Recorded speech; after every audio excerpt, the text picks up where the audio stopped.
guys, it's Drew here, and I'm back with Nastasha. Hi. And as many of you know, we've done multiple of these DIY collabs here on my channel and both on Nastasha's channel, and you guys keep asking for more, so of course we're gonna make more, but these are just videos that take a lot longer to film, a lot longer of a process of gathering the supplies, coming up with the ideas, filming them, editing them, all that sort of stuff. We're coming back at you with another DIY. I have 4 on my channel, 4 on Nastasha's channel, so make sure to click the link in the bio to head over to Nastasha's video after watching this one. Subscribe to both of us, give the videos thumbs up, and let us know in the comment section which DIY was your favorite. But honestly, let's just get into today's projects. Let's go. I love this first project, and I think you guys will too. All you're gonna need is a bowl, some macrame cord, and some scissors. So what I started off by doing is cutting 8 2-yard strands of the macrame cord, and I just got this macrame cord at the Michaels store.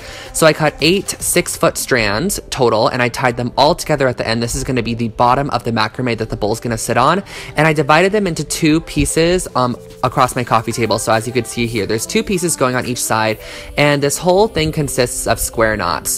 And what a square knot is, just remember this, it's right over left, left over right. So you're gonna put the right cord over the left and the left cord over the right to create square knots. So for this first section, I created 4 square knots about 2 inches out, and I'm repeating it here, the same thing. So I'm creating more square knots just with the opposite strand, so connecting them together. It's honestly pretty self-explanatory if you just watch what I'm doing. So you're just going to create more square knots here, and then I place the bowl on top just to check and see what placement for the next square knot would be. And for this next one, I just made it a little bit higher. This is going to really cradle the bowl. So the bottom sort of holds the bottom of the bowl, and then these ones on the side sort of cradle the edge to make sure that it's not going to fall out of the macrame. And then I just macrameed up more square knots all the way up the side just to create that very, I don't know, finished off look, so it looked really nice. And you're just going to create a section of like 6 more square knots to really bind up the edge, put your bowl in it, and you're done.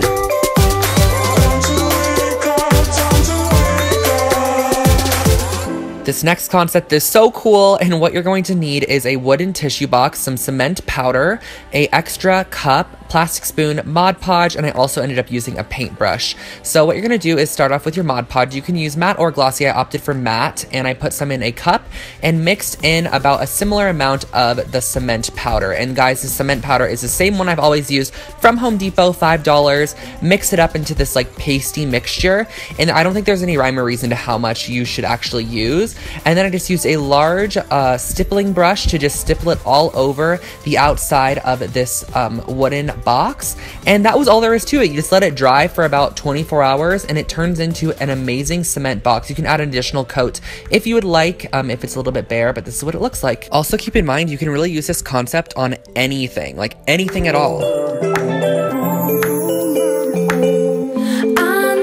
Our next project is definitely for the bargain DIYer. All you're going to need is a couple colors of yarn, some wooden sticks, and scissors. Keep in mind, this is literally like a couple dollars, and you can make tons of these. So start off by crossing 2 wooden dowels and tie a knot in the center with one of your yarn colors, whichever one you would like. Keep in mind, these are totally customizable to your color scheme, so you can do that as well. And what I'd like to do next is just wrap it up a little bit just to sort of secure those rods in place so that they are just stuck there and they're not going to move. And next, what you're going to do is just follow this pattern. You're going to go over a rod and over to the next one. So you're going to loop around once, one full time, and then on to the next one. So following my pattern here, loop around the rod once and on to the next one. This is literally what you're going to do for the entire DIY, and it's going to build up your yarn colors as you go. Once you finish a color, tie off and introduce a new colorway. So I next went in with a tan color and did the same thing. So I went around the rod one time, over it, under it, and then over to the next one. Pretty self-explanatory, as you can see here in the video, and you're just going to continue this for however long you want the color block sections to be. So you can do a couple yarn wraparounds, or you can do more than that, whatever you would like. And when you get to the end of your project, it's going to start filling up, and you're really going to be able to see that design. So this is the overall motif, and you could hang these from the ceiling, hang them from the wall, whatever you'd like, create clusters. I think there's a lot of opportunity with these super affordable motifs.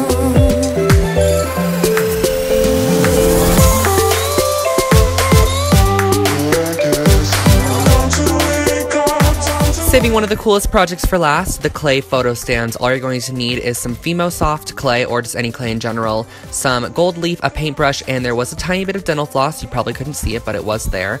And I start off by taking just a quarter piece of the clay, and I knead it in between my fingers, and I'm just getting it ready for the molding process. So I'm going to mold these into pyramid shapes, which are going to be the base to our photo stands. So you're just gonna sort of warm up the clay a little bit, mold it into place, and then I'm using a tiny piece of dental floss to create the slit in the clay that's going to act as the photo stand.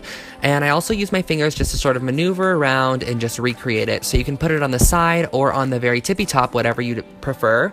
And I also wanted to create a black marble one. So I took some black clay and a little bit of white clay and put it on the black clay, of course. And I sort of kneaded it together, but the key to creating a very marble effect is to twist it and pull it. So twist that white in there and really get it marbled in there. So once I did that, I molded it into the pyramid shape, used my dental floss, and just reshaped it into the shape that it needed to be. The clay does have the temperature you need to bake it on, so I baked it for 30 minutes at 230 degrees. Once they come out of the oven, let them cure for about an hour or so, and then on some of them, I did add a little bit of gold leaf for an extra metallic touch, but those are the photo stands. Just slip your photo in and you have a really cool little minimal stand. So guys, that was this DIY video. I hope you did enjoy, and don't forget to check out Nastasia's video linked below, and also don't forget to give this video a thumbs up, comment on my video which was your favorite DIY, I'd love to know, and click the subscribe button below. I do a lot of DIY videos and I think you guys are gonna love them. Thanks so much, bye!